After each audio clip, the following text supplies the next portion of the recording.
کوئی پریشانی ہو سب سے پہلے کس کا دروازہ کھٹکھٹایا جائے؟ اللہ کا۔ یعلم خائنۃ الاعین وما تخفی الصدور، وہ آنکھوں کی خیانت کو بھی جانتا ہے، سینوں کے رازوں کو بھی جانتا ہے۔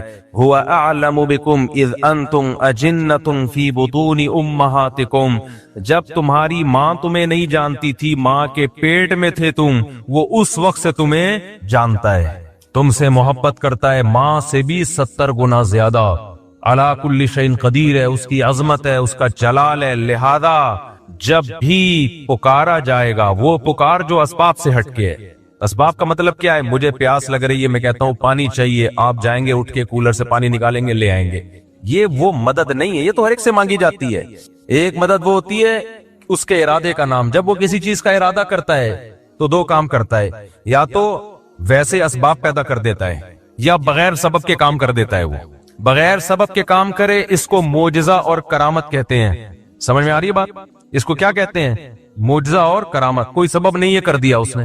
جیسے بنی اسرائیل میں ایک بندہ مر گیا، قرآن سے پتہ چلتا ہے اور آسمانی کتابوں سے بھی، قاتل کا پتہ نہیں چل رہا تھا، بڑے بھڈے ہو رہے تھے، بے گناہ لوگوں پہ الزامات لگ رہے تھے، اللہ نے اس مقتول کو زندہ کیا، اس مقتول نے کھڑے ہو کے نام بتایا میرا قاتل یہ اللہ نے مدد کی سبب کے بغیر۔ یہ ہوتا ہے یہ معجزہ، کرامت بزرگوں کی ہوتی ہے اور معجزہ پیغمبروں کا۔ فرق صرف اتنا ہے کہ کرامت پر ایمان ضروری نہیں ہے جب تک کہ وہ قطعی دلیل سے ثابت نہ ہو۔ اگر قطعی دلیل کے بغیر ہے تو اگر آپ کو بیان کرنے والے پر اعتماد ہے تو مان لیں، بیان کرنے والے کے بارے میں آپ کا خیال ہے پھینک رہا ہے لمبی لمبی، تو نہیں مانے۔ ان معجزے کا انکار نہیں کر سکتے آپ، لیکن قرآن میں کچھ کرامتیں ایسی ہیں کہ ہیں وہ کرامت لیکن ماننی پڑیں گی، کیونکہ بیان کون کر رہا ہے؟ قرآن بیان کر رہا ہے۔ اسی طرح بیان کرنے والا قابل اعتماد ہے، آپ کو پتا ہے یہ جھوٹ نہیں بولے گا، پھر بھی آپ انکار کر رہے ہو تو یہ کرامت کا انکار نہیں ہے، پھر خدا کی قدرت کا انکار ہے۔ میں نے شہیدوں کے خون کی خوشبو خدا کی قسم اپنی ناک سے سونگھی ہے۔ اب جس کو مجھ پہ اعتماد ہوگا مان لے گا یار اللہ کی قدرت ہے، بندہ شہید ہوا اور اس کے خون سے اللہ نے خوشبو پیدا کر دی۔ لیکن آپ کو اگر مجھ پہ اعتماد نہیں ہے، آپ کا خیال ہے یہ مولوی صاحب پھینکو ہیں، تو نہ مانو آپ۔ لیکن آپ کا خیال ہے کہ مولوی صاحب پھینکو نہیں ہے، کیوں پھینکوں گا بھائی؟ کیوں جھوٹ بولوں گا میں؟ اتنی بڑی قسم مسجد میں منبر پہ بیٹھ کے کیوں اٹھاؤں گا؟ اس کے باوجود بھی اگر آپ انکار کر رہے ہو کہ نہیں جی شہید کے خون سے خوشبو آ ہی نہیں سکتی، تو پھر یہ ہمارا انکار نہیں ہے، پھر یہ خدا کی قدرت کا انکار ہے۔ یہ وہی لا مذہبیت ہے، الحاد ہے، جس کی بیس پہ لوگوں نے خدا کا انکار کیا ہے۔ کیونکہ آج بہت سے لوگ بابوں کی کرامتوں کا انکار کرتے کرتے لمٹ کراس کر چکے ہیں، کرامت کے وجود ہی کے منکر ہو گئے۔ یہ غلط ہے، کسی بھی چیز کے اعتدال سے اس پہ رد کیا جائے گا۔ سمجھ میں آ رہی ہے کہ نہیں آ رہی بات؟ توحید یہ نہیں ہے کہ آپ کرامتوں کا انکار کرتے ہیں، توحید کرامت کا وجود تو توحید کی بڑی دلیل ہے کہ یہ اللہ کی قدرت ہے۔ تو مدد اسباب سے ہٹ کے کون کرتا ہے؟ بولو اللہ۔ اب اللہ جب مدد کرتا ہے تو دو طریقے ہوتے ہیں اس کے، یا تو بغیر سبب کے کر دے گا، جیسے میں نے مثالیں دی۔ فرعون کو، موسیٰ علیہ السلام کو فرعون سے کیسے بچایا؟ ناکامی کے نقشے پہلے پیدا کیے۔ حضرت موسیٰ علیہ السلام نکلے بنی اسرائیل کو لے کر، گھوڑے پہ جا رہے ہیں، دوڑتے ہوئے، راستہ بھلا دیا اللہ نے، صحیح ہے نا؟ آگے پانی ہے، سمندر ہے، پیچھے فرعون۔ بنی اسرائیل نے کہا انا لمدرکون، مارے گئے، بس آگے پانی، پیچھے اتنا بڑا لشکر گئے۔ اب اسباب کی دنیا میں بچنے کا کوئی چانس تھا؟ ہے بھائی؟ امپاسبل۔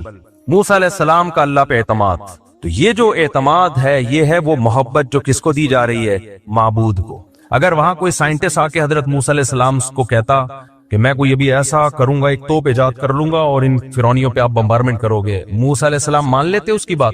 بولو نہیں۔ اس پہ توکل کرتے؟ نہ بھائی، اسباب کی دنیا میں ممکن نہیں ہے، ایسا نہیں ہو سکتا، اتنی جلدی کچھ بھی نہیں ہو سکتا۔ لیکن وہ معبود کس کو مانتے تھے؟ اللہ کو، صرف اللہ کو، صرف اللہ۔ عیسائی صرف اللہ نہیں کہتے، مسیح علیہ السلام کو بھی ساتھ میں ملا لیتے ہیں۔ نا صرف ایسے موقع پہ صرف کون؟ اللہ۔ کوئی پیغمبر، کوئی ولی، کوئی فرشتہ نہیں، کیونکہ اب اسباب سے ہٹ کے مدد کرنے کی بات ہو رہی ہے۔ اس کی قدرت کس کے ہاتھ میں ہے؟ اللہ کے ہاتھ میں۔ یہ محبت اور یہ تعلق اللہ کے علاوہ کسی اور کو دیا، آپ 100 دفعہ کہو کہ میں صرف ایک اللہ کو مانتا ہوں، اللہ کہے گا تم ایک اللہ کو نہیں مانتے، تم صرف زبان سے بولتے ہو، حقیقت میں تم نہیں مانتے، جھوٹ بولتے ہو تم۔ آپ کہہ رہے ہو مسیح سے بھی دعائیں مانگی جائیں، مریم سے بھی دعائیں مانگی جائیں علیہم السلام، اور پھر کہو ہم ایک خدا کو مانتے ہیں، تو آپ کے کہنے سے اللہ نہیں مان لے گا اس بات کو. اللہ کہے گا میں نہیں مانتا، میں اس کو مانوں گا کہ یہ ایک خدا کو مانتے ہیں جو مصیبتوں میں صرف کس سے مانگے گا؟ صرف اس اللہ سے مانگے گا. تو موسیٰ علیہ السلام نے اس موقع پہ کیا کہا؟ ان معی ربی، میرے ساتھ کون ہے؟ اللہ. کیا مطلب؟ وہ مدد کرنا چاہے گا تو کر دے گا. حضرت موسیٰ کے علم میں بھی نہیں تھا کہ کیسے کرے گا، کیونکہ اب تک تو حضرت موسیٰ نے لاٹھی کو سانپ بنتے ہوئے دیکھا تھا نا.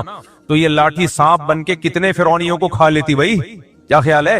پیچھے سے سینکڑوں ہزاروں کا لشکر آ رہا ہو اور آپ کے ہاتھ میں ایک اژدہا ہو، وہ اژدہا کچھ کر لے گا؟ کچھ بھی نہیں کر پائے گا. کتنوں کو کھائے گا وہ؟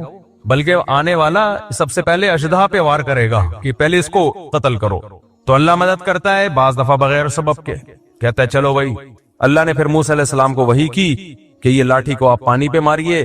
حضرت موسیٰ نے لاٹھی پانی پہ ماری اور فَكَانَ كُلُّ فِرْقٍ كَالطَّوْدِ الْعَظِيمِ، وہ جو پانی تھا دو پارٹ میں ڈیوائیڈ ہو کے پہاڑوں کی طرح کھڑا ہو گیا، سارا جمع ہو گیا ایک طرف. اس سے بھی پتہ چلتا ہے کہ معجزہ ہو یا کرامت ہو، اس میں ولی یا پیغمبر کے ارادے کا دخل نہیں ہوتا.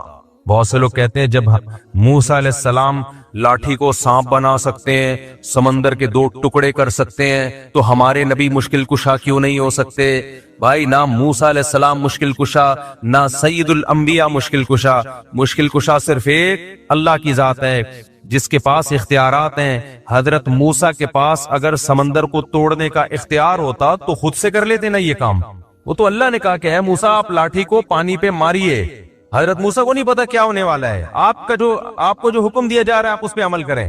اب یہاں ایک سوال پیدا ہوتا ہے کہ لاٹھی کو پانی پہ مارنے کی کوئی سائنٹیفک لاجک ہے؟ کبھی دنیا میں ایسا ہوا کہ لاٹھی کو پانی پہ ماریں تو پانی ٹھہر جائے؟ ہل جاتا ہے اور زیادہ. تو سوال پیدا ہوتا ہے کہ اللہ ڈائریکٹ کیوں نہیں اللہ نے کر دیا؟ موسیٰ علیہ السلام نے اللہ سے کہا کہ اللہ ہماری مدد کر، اللہ نے کہا ٹھیک ہے، اور پانی کو روک دیا اللہ نے. کیا خیال ہے بھائی؟ روک دیتے اللہ تعالیٰ کلمہ کن کی طاقت سے، چلو بھائی نکل جاؤ. موسیٰ کو ملک بہت سارے لوگوں کو زبانی یاد ہوتی ہے، اور جن کو نہیں یاد ہے ان کو چاہیے کہ وہ یاد کر لیں. رسول اللہ صلی اللہ علیہ وسلم نے روزانہ عشاء کے بعد سورہ ملک پڑھنے کی ترغیب دی ہے.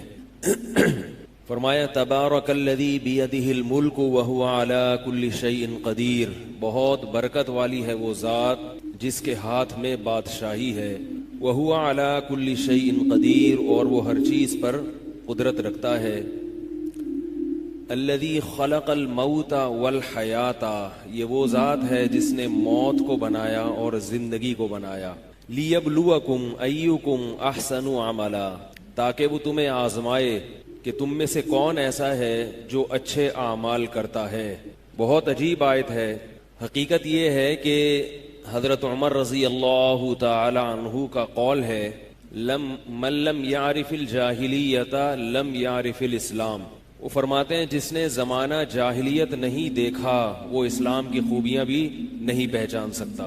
تو ہم اور آپ چونکہ مسلم گھرانے میں پیدا ہوئے، یہ باتیں بچپن سے سنتے آ رہے ہیں، اس لیے ہمیں ان باتوں کی اہمیت کا اندازہ نہیں ہے.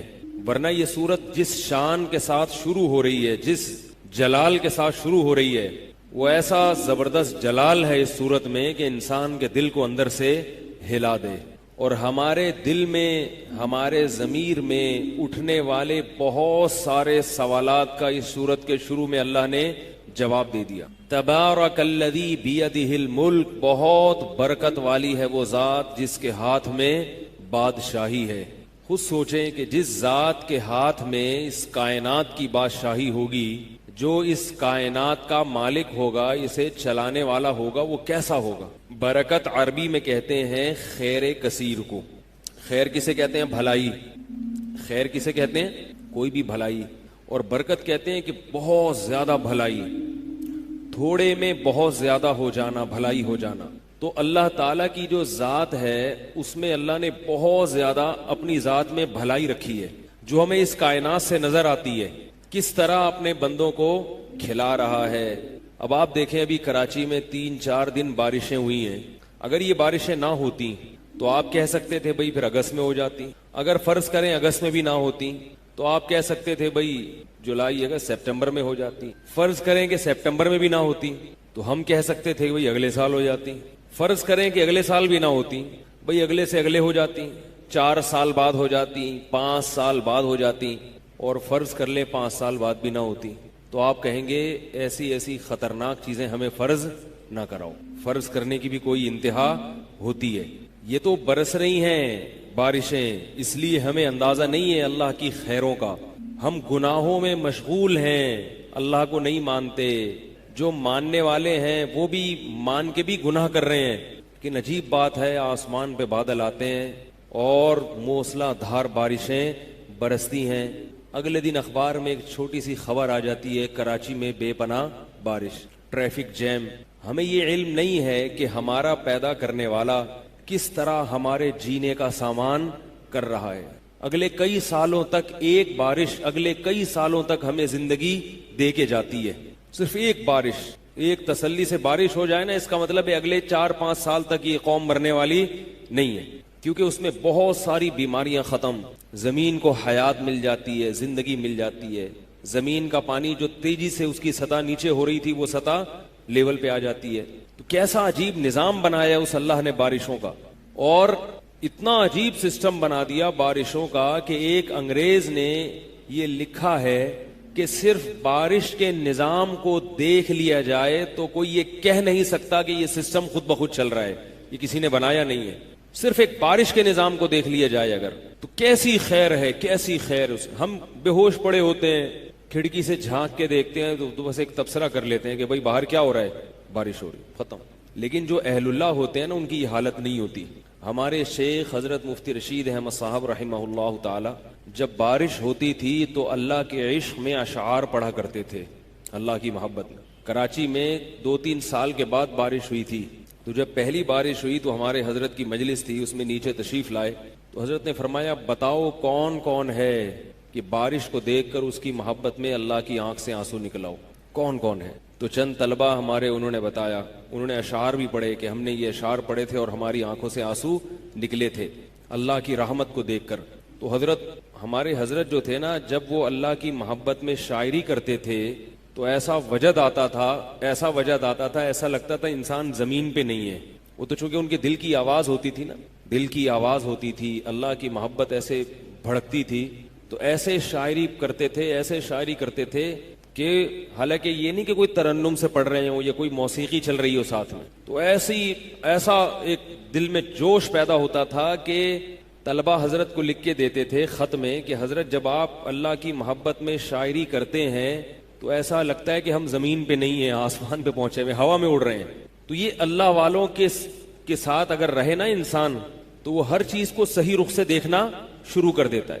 ورنہ یہی بارش جب برستی ہے تو لوگ کیا کرتے ہیں، اس بارش کو انجوائے کرتے ہیں، گانے بجانے شروع کر دیتے ہیں، ناچنا شروع کر دیتے ہیں، پکوڑے کھائیں گے، سموسے کھائیں گے، موسیقی لگائیں گے. اور اگر زیادہ ہو جائے، چھٹی والے دن ہو جائے، 14 اگست والے دن ہو جائے تو جسم سے کپڑے اتر جائیں گے، شرابیں شروع ہو جائیں گی اور ناچتے ہیں. یہ نہیں دیکھتے کہ اللہ آسمان سے پانی برسا کے کیسے اپنے وجود کا ثبوت بھی دے رہا ہے اور اپنے محسن ہونے کا اور اپنے رحمان ہونے کا ثبوت بھی دے رہا ہے. قرآن میں اللہ نے اپنی نعمتوں میں جتنا بارش کو ذکر کیا ہے شاید کسی اور نعمت کا اتنا ذکر نہ کیا ہو، کیونکہ ہر چیز بارش سے پیدا ہو رہی ہے. اگر یہ بارشیں آسمان سے برسنا بند ہو جائیں تو ہمارے پھلوں میں ذائقے ختم ہو جائیں گے.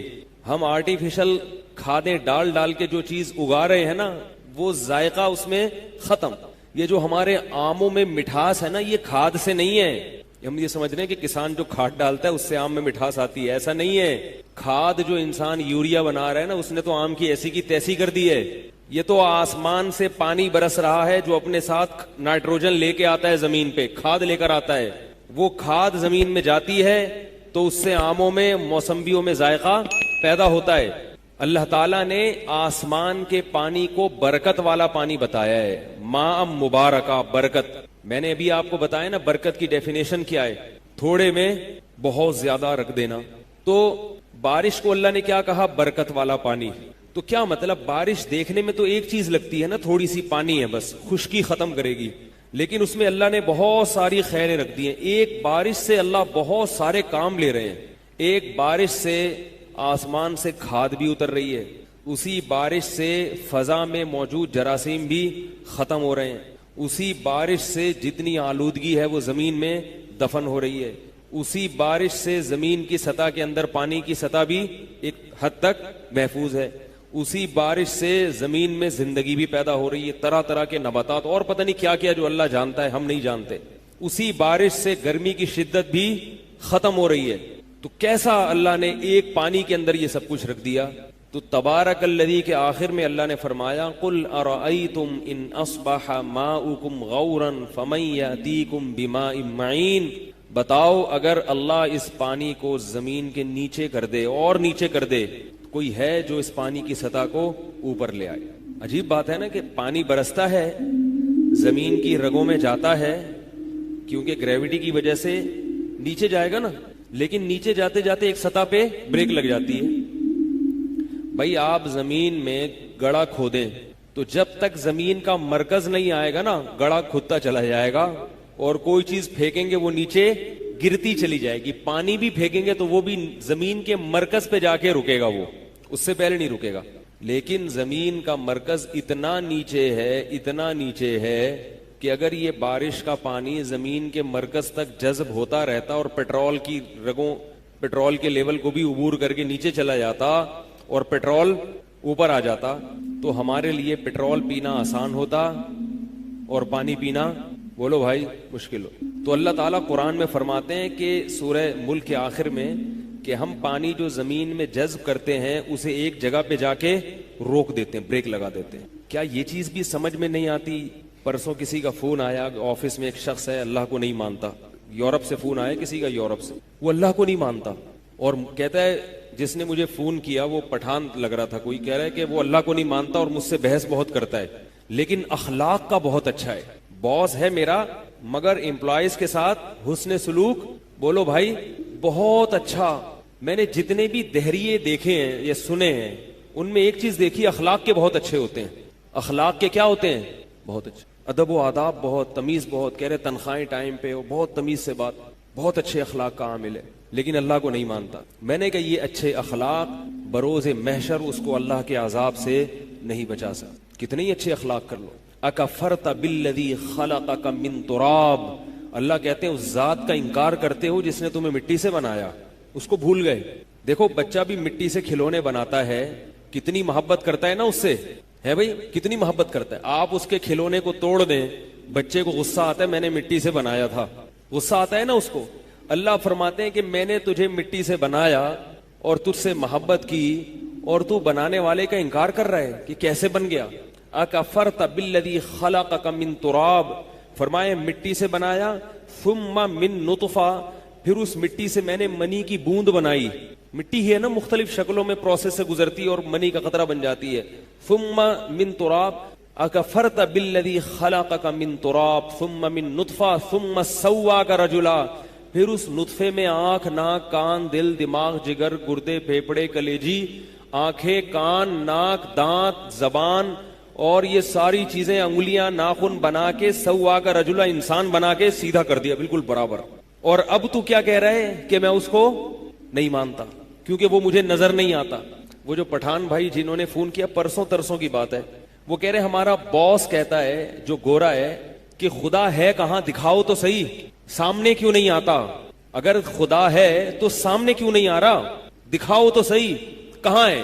میں نے اس سے کہا کہ وہ سامنے بھی آ جائے گا, اس سے کہو یہ تسلی بھی تمہیں ہو جائے گی, لیکن جب وہ آئے گا تو تمہارے پاس ایمان کا آپشن ختم ہو جائے گا, ایمان کا آپشن ختم ہو جائے گا. وہ سامنے اس لیے نہیں آتا کہ وہ اگر سامنے آئے گا تو آزمائش ختم ہو جائے گی. سامنے بیٹھی ہوئی چیز پہ تو سبھی مان لاتے ہیں.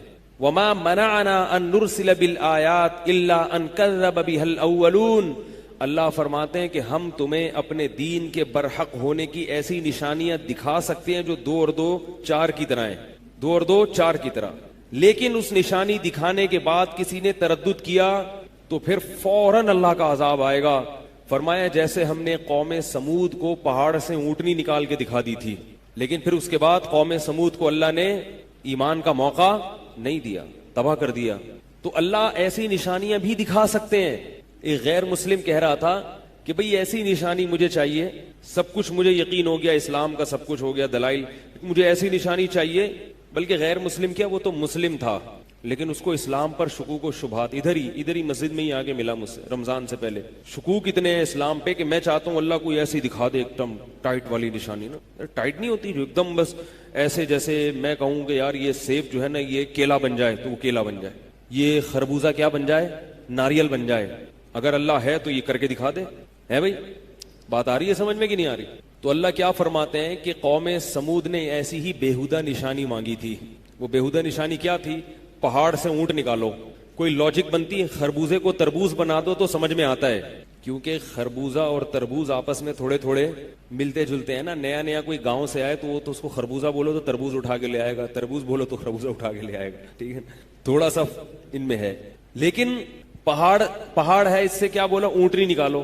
تو اللہ فرماتے ہیں کہ ہمیں عادت کیا ہے ہماری کہ جب ہم ایسی نشانی دکھاتے ہیں تو پھر کذب بها الاولون, لوگ, پہلی بات تو یہ کہ عادت یہ ہے کہ لوگ ایمان لاتے نہیں ہیں, اسے یا تو نظر کے دھوکے پر محمول کریں گے, یا اس کی کوئی سائنٹیفک لاجک نکالنا شروع کر دیں گے, یا اس میں کچھ جادو کا الزام لگا دیں گے, جادو کیا ہے. فرمایا کہ وما منعنا ان نرسل بالآیات الا ان کذب بها الاولون, فرمایا اس لیے ایسی نشانی نہیں دکھاتے, بہت ساری وجوہات میں سے ایک یہ ہے کہ پچھلی امتوں کو جب بھی